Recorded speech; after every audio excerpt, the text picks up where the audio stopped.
আসসালামু আলাইকুম। একদম রেস্টুরেন্টের মতো egg cheese pasta recipe share করব। অনেক বেশি স্বাদে ঘরোয়া উপকরণেই খুব সহজে আপনারা রেস্টুরেন্ট স্টাইলে এগ চিজ পাস্তার এই রেসিপিটি বাসাতেই বানিয়ে নিতে পারেন। মুখে স্বাদ লেগে থাকার মতো পাস্তার এই রেসিপিটি আশা করছি আপনাদের ভালো লাগবে। এখানে আমি 400 গ্রাম পাস্তা নিয়েছি। এবার এই পাস্তাগুলোকে সিদ্ধ করে নেওয়ার জন্য চুলায় হাঁড়িতে কিছুটা পানি বসিয়ে তাতে সামান্য একটু লবণ আর আধা টেবিল চামচ পরিমাণে এখানে তেল দিয়ে দিয়েছি। এবার এখানে আমি পাস্তাগুলোকে দিয়ে দিব। চুলার আঁচটাকে এখানে মিডিয়াম টু হাই এর মাঝামাঝি রেখে আমি পাস্তাগুলোকে সিদ্ধ করে নিচ্ছি। আপনারা এখানে পাস্তার এই রেসিপিটি তৈরি করতে যে কোনো ডিজাইনের পাস্তা নিতে পারেন।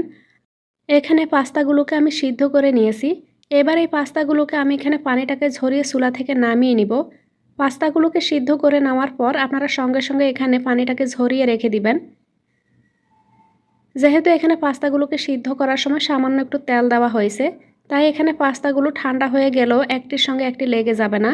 এবার পাস্তা রান্না করার জন্য এখানে চুলায় একটা হাঁড়ি বসিয়ে দিয়ে দিলাম এখানে সামান্য একটু রান্নার তেল।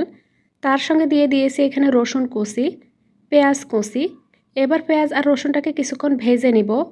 যতক্ষণ না পর্যন্ত এখানে পেঁয়াজ আর রসুন থেকে কাঁচা গন্ধটা চলে যাবে, ততক্ষণ পর্যন্ত পেঁয়াজ আর রসুন কুচিগুলোকে আমি খুব ভালোভাবে কিছুক্ষণ নেড়ে চেড়ে রান্না করে নিব।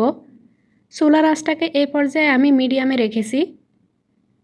তো এখানে পেঁয়াজ আর রসুনগুলোকে কিছুক্ষণ ভেজে নিয়েছি। এবার এখানে আমি দিয়ে দিব মিডিয়াম সাইজের একটি টমেটো কুচি। তার সঙ্গে এখানে দিয়ে দিচ্ছি ছোট এরকম একটা বাটি মেপে 1 বাটি পরিমাণ এখানে টমেটো পিউরি, স্বাদ মতো লবণ, অরিগানো, ভাজা জিরার গুঁড়া, ধনিয়া গুঁড়া, ভাজা গোলমরিচের গুঁড়া। এবার এগুলোকে আমি মিশিয়ে নিব। মিশিয়ে নেওয়া হয়ে গেলে এবার এখানে আমি দিয়ে দিব ক্যাপসিকাম। তো এখানে আমি লাল আর সবুজ রঙের ক্যাপসিকাম নিয়েছি। আপনারা চাইলে যে কোনো এক ধরনের এখানে ক্যাপসিকাম নিতে পারেন। তো পাস্তার এই রেসিপিটি দেখতে যেন অনেক বেশি লোভনীয় লাগে, তাই এখানে আমি 2 রঙের এখানে ক্যাপসিকাম ইউজ করেছি। এবার এগুলোকে আমি মশলার এই মিশ্রণের সঙ্গে মিশিয়ে নিলাম। এবার ঢাকনা দিয়ে ঢেকে মশলাগুলোকে কিছুক্ষণ কষিয়ে নিব। চুলার আঁচটাকে এই পর্যায়ে আমি মিডিয়াম থেকে একটু লো করে দিয়েছি। তো ঢাকনাটাকে খুলে কিছুক্ষণ পর এভাবে নেড়েচেড়ে এখানে আমি মশলাগুলোকে কষিয়ে নিয়েছি। এবার এখানে আমি দিয়ে দিব 3টি ডিম। তো মশলাগুলোকে একটা সাইডে এভাবে রেখে আমি অপর সাইডে এখানে আমি ডিমগুলোকে দিয়ে দিয়েছি। এবার ডিমগুলোকে এখানে ভেঙে আমি এগুলোকে রান্না করে নিব। যতক্ষণ না পর্যন্ত ডিমগুলো পুরোপুরি সিদ্ধ হয়ে যাবে ততক্ষণ পর্যন্ত এগুলোকে এভাবে ভেঙে নিয়ে রান্না করে নিয়েছি। এরপর এখানে বাকি মশলাগুলোর সঙ্গে এখানে আমি ডিমটাকে মিশিয়ে নিয়েছি। সিদ্ধ করে রাখা পাস্তাগুলোকে এই পর্যায়ে আমি অ্যাড করলাম। এই পর্যায়ে দিয়ে দিব চিলি ফ্লেক্স আর স্বাদ মতো লবণ। এবার এগুলোকে আমি আবারও খুব ভালোভাবে মিশিয়ে নিব। চুলার আঁচটাকে এখানে আমি মিডিয়ামের কাছাকাছিতে রেখে এখানে পাস্তাগুলোকে কিছুক্ষণ রান্না করে নিব, যেন প্রতিটা মশলার ফ্লেভার এখানে খুব ভালোভাবে পাস্তার সঙ্গে লেগে যায়। তো এভাবে আপনারা চুলার আঁচটাকে কমে রেখে কিছুক্ষণ পাস্তাগুলোকে রান্না করে নেবেন। এতে করে পাস্তার টেস্টটা অনেক বেশি বেড়ে যাবে।